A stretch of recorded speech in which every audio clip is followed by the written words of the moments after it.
Friends, good morning. It is indeed a special privilege to be here this morning.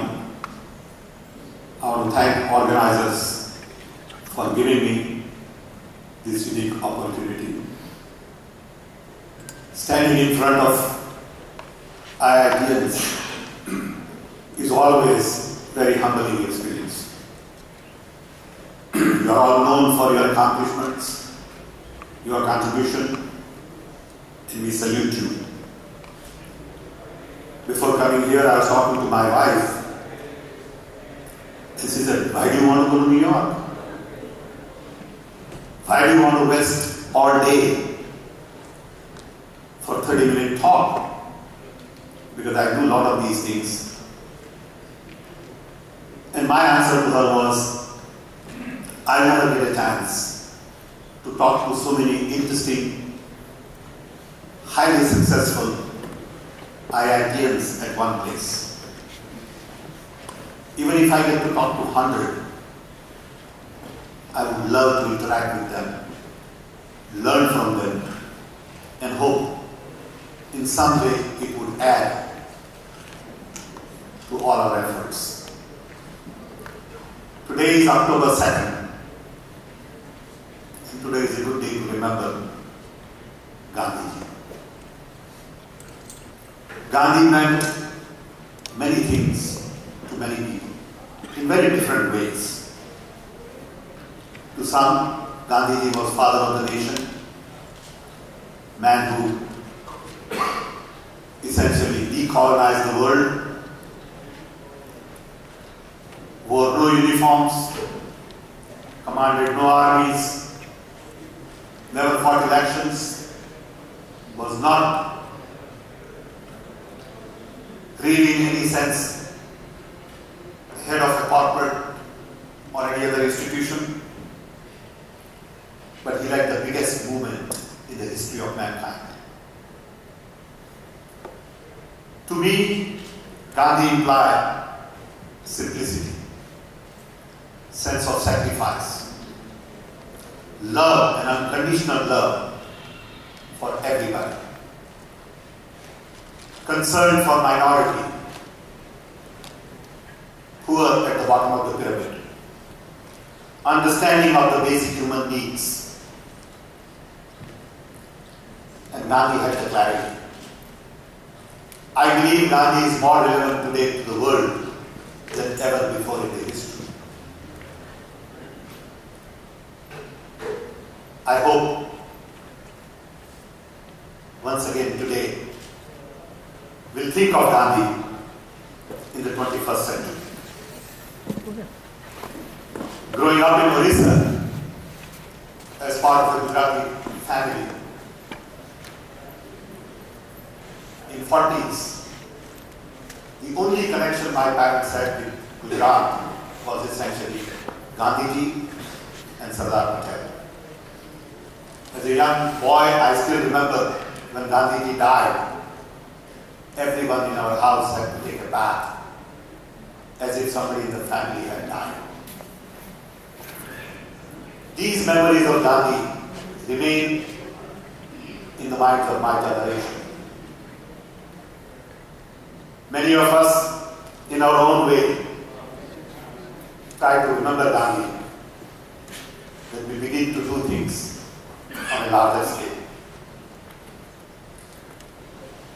I believe Gandhi's message for India was to really focus on the bottom of the pyramid, 400 million below poverty line, rural development, and pro-poor policies and programs. In this day and age of IRR, investments, GDP, GNP, per capita income, entrepreneurship, innovations, Silicon Valley, gadgets, it's easy to forget the real challenge in India. And I want to spend a little time in talking about what we are trying to do in India and how collectively we can partner. Today in India, the government is focused on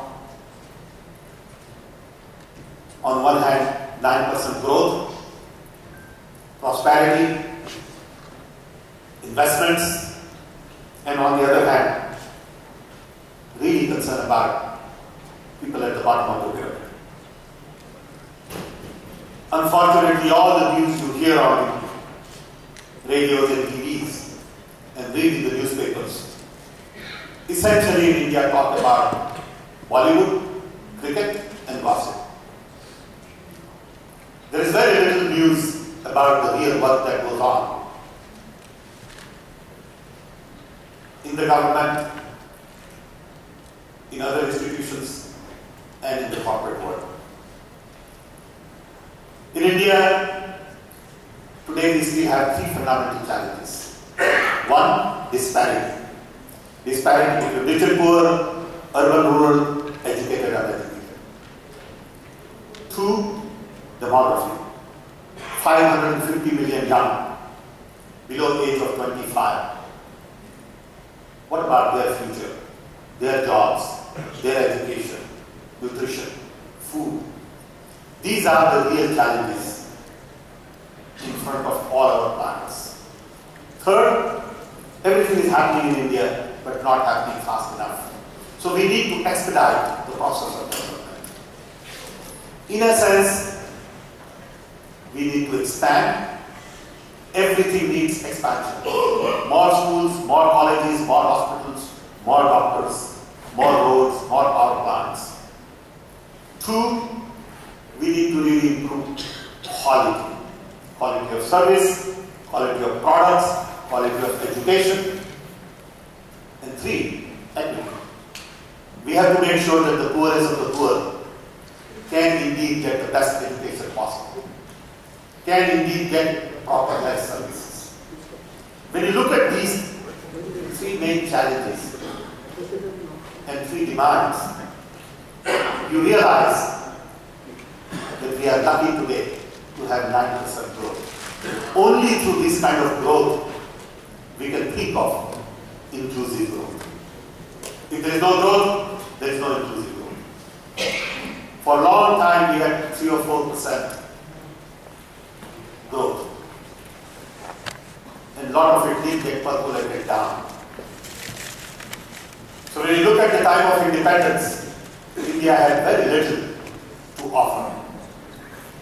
So our founding fathers, rightfully so, decided to focus on institution building, IITs, IIMs, CSIR, atomic energy, agricultural research, medical research, space programs are examples of some of the initiatives our founding fathers took. It is only because of the agricultural research and our scientists we could think of feeding then about 700 billion and now about 1.2 billion. So credit does go to our founding fathers in building the institutional infrastructure that India would need in the 21st century. 60 years down the road now, with all the talent you have, all the work you all have done, we can say with great confidence and proud that we are on a way to prosperity.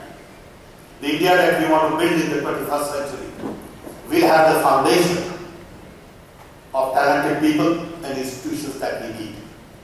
But it took, unfortunately, 60 years to do that. So today, government has programs like NREGA, National Rural Employment Guarantee Scheme Program, where we provide guaranteed work of 100 days to all rural families, close to 200 million, to make sure that they have capacity to earn. We have programs like RTI, Right to Information. We have Right to Education, Rural Health Mission, Urban Development Program, Bharat Nirman Program. We have waived 65,000 crore loans to farmers. We are focused on the fact that if we don't develop skills, we will not be able to grow at 9%. we have a national skill development mission. All of these things today don't get the kind of attention it should get. But without these things, there is no foundation for the future. Knowing this, Prime Minister Manmohan Singh decided to set up a National Knowledge Commission 7 years ago. The idea was to look at 5 aspects of knowledge. Access to knowledge, which include languages, literacy, translations, libraries, portals, networks, broadband connectivity,